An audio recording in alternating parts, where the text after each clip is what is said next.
16వ శాసనసభకి ఏకగ్రీవంగా ఎన్నికైన సభాపతి శ్రీ చింతకాయల అయ్యన్న పాత్రుడు గారికి హృదయపూర్వక నమస్కారాలు, మీ శుభాకాంక్షలు.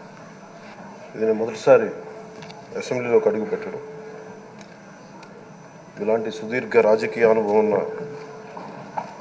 దాదాపు 7 సార్లు ఎమ్మెల్యేగాను, ఒకసారి పార్లమెంట్లో అడుగుపెట్టిన మీకు, Panchayati Raj, technical education, forest, R&B అనేక మంత్రిత్వ శాఖల్ని సమర్థవంతంగా నిర్వహించిన మీకు ఈ సభాధ్యక్షుడు, ఈ స్పీకర్ స్థానంలో కూర్చోవడం నాకు చాలా ఆనందంగా ఉంది. ఇన్ని దశాబ్దాలు ప్రజలు రాజకీయ జీవనంలో ప్రజలు మీ వాడి వేడి చూశారు. మీకు కోపం వస్తే ఋషికొండను చెక్కినట్టు ప్రత్యర్థులకి పదునైన ఉత్తరాంధ్ర యాసలో గుండు కొట్టేస్తారు. ఒకటే బాధేస్తా ఉంది సార్, ఇకపైన మీకు తిట్టే అవకాశం లేకపోవడం. కానీ ఇక మీద సభలో ఎవరు తిడుతున్నా దాన్ని ఆఫ్ చేసే బాధ్యత మీ చేతిలోనే ఉంది. మీరే మైక్ ఆఫ్ చేయాలి. అంటే మా చిన్నప్పుడు నేను చూసేవాడు, ఒకసారి అల్లరి చేసే అబ్బాయిని క్లాస్ లీడర్ చేసేవాడు చిన్నప్పుడు మా స్కూల్లో. కానీ ఇన్నాళ్ళు ప్రజలు మీ వాడి వేడి పలుకులు, మీ ఘాటైన వాగ్దాటి చూశారు. ఈ రోజు నుంచి రాష్ట్ర ప్రజలు మీ హుందాతనం చూస్తారు. డిబేట్స్ వెనకాల దాక్కుని సంస్కారహీనమైన భాషల్ని, భావాల్ని రకరకాల మాధ్యాల్లో విరజిమ్ముతూ ఉంటారు. దాని నియంత్రణ మీ ఆధ్వర్యంలో ఇక్కడి నుంచే మొదలవ్వాలి. ఇందాక సభానాయకులు, గౌరవ ముఖ్యమంత్రి శ్రీ చంద్రబాబు నాయుడు గారు చెప్తారు, ఆడబిడ్డలు ఏ విధంగా నలిగిపోయారు ఈ రాష్ట్రంలో గత 5 సంవత్సరాల్లో. చిన్న లేదు, పెద్ద లేదు, ఎవరని లేదు.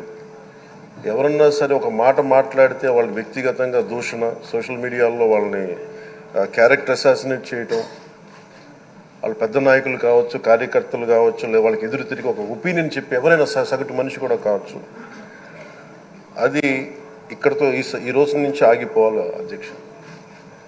అది మీ ఆధ్వర్యంలోనే మొదలవ్వాలి. గత ప్రభుత్వం తాలూకు సభ జరిగిన విధానం చూస్తే ఈ వ్యక్తిగత దూషణ ఇవన్నీ చాలా ఇబ్బంది పెట్టే ప్రజలు. ఈ రోజున వాళ్ళకి 11 సీట్లకు పరిమితం అయ్యారు. ఈరోజు లేరు, ధైర్యం లేదు వాళ్ళకి. విజయాన్ని తీసుకోగలిగారు కానీ ఓటమిని కూడా ధైర్యంగా కూర్చుకునే వాళ్ళకి స్థాయి లేదు. వాళ్ళకి పారిపోయారు ఇక్కడి నుంచి.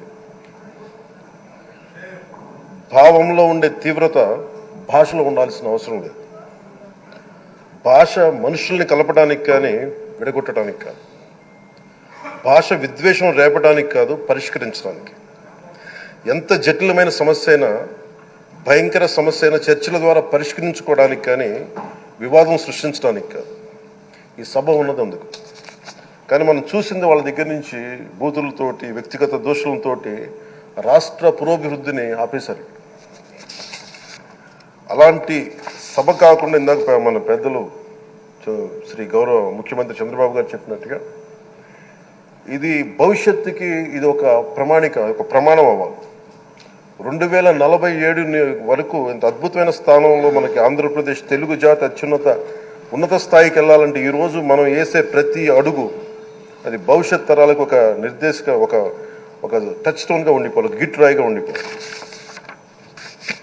ఈ రోజున ఈ సభలో ఉన్న గౌరవ సభ్యులందరూ చట్టాలు చేయడానికి ఉన్నారు, చట్టాలు ఉల్లంఘించడానికి కాదు. విభేదించడం అంటే ద్వేషించడం కాదు, వాదించడం అంటే కొట్టుకోవడం కాదు.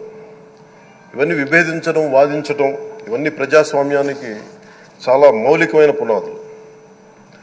ఆంధ్రప్రదేశ్ ఆవిర్భావం జరిగి అసలు భాషా ప్రయుక్త రాష్ట్రాల ఆవిర్భావమే మన ఆంధ్ర రాజ్యంతో మొదలైంది. అమరజీవి పొట్టి శ్రీరాములు గారి బలిదానం మీద మన రాష్ట్రం పుట్టింది. 56 రోజులు తిండి తిప్పలు తినకుండా నరకం అనుభవిస్తూ ఆయన బలైపోయారు. ఆయన మరణానికి చేరువవుతూ ఆమరణ నిరాహార దీక్ష చేసిన ప్రతిరోజు మనకి దాదాపు ఈ సుదీర్ఘమైన 6 దశాబ్దాల కాలం, 1.5 సంవత్సర కాలం అంటే ఆయన ప్రతిరోజు చావుకి చేరువవుతూ భోజనం లేకుండా ఆయన గడిపిన ప్రతిరోజు మనకి 1.5 సంవత్సర కాలం. అలాంటి నేపథ్యంలో అలాంటి మహోన్నతుడు శ్రీ పొట్టి శ్రీరాములు గారి త్యాగాన్ని కనుక మనం ఈ సభలో ప్రజా సంక్షేమం కోసం మాత్రమే చర్చలు జరగాలి, వాదోపవాదాలు హద్దులు దాటకుండా ఉండాలి, వ్యక్తిగత దూషణకి తావివ్వకుండా ఉండాలి. అలా కాకుండా గత ప్రభుత్వంలాగే ఈ సభని తిట్లకి బూతులకి కొట్లాటికి వాడితే ప్రతి నిమిషం పొట్టి శ్రీరాములు గారి బలిదానాన్ని అవమానం చేసినట్టే. ఒక గొప్పవాడు, ఒక మహానుభావుడు బతికినప్పుడు మాత్రమే కాదు, చనిపోయిన తర్వాత కూడా కొన్ని తరాలు ఉపయోగపడతారని నిరూపిస్తారు.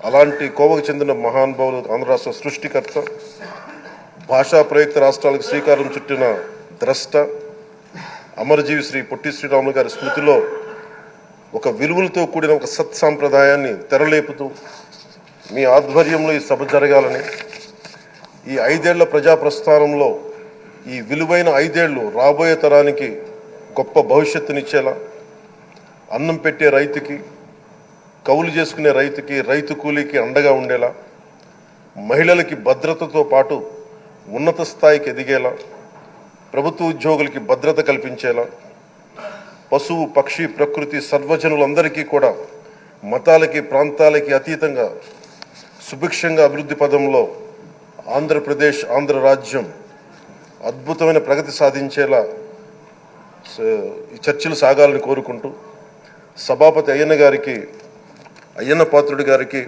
మీ ఆధ్వర్యంలో ఈ సభ ఒక సరికొత్త సాంప్రదాయానికి, సత్సాంప్రదాయానికి ఇది తెరతీయాలని కోరుకుంటూ మీకు మరోమారు శుభాభినందనలు తెలియజేసుకుంటాను.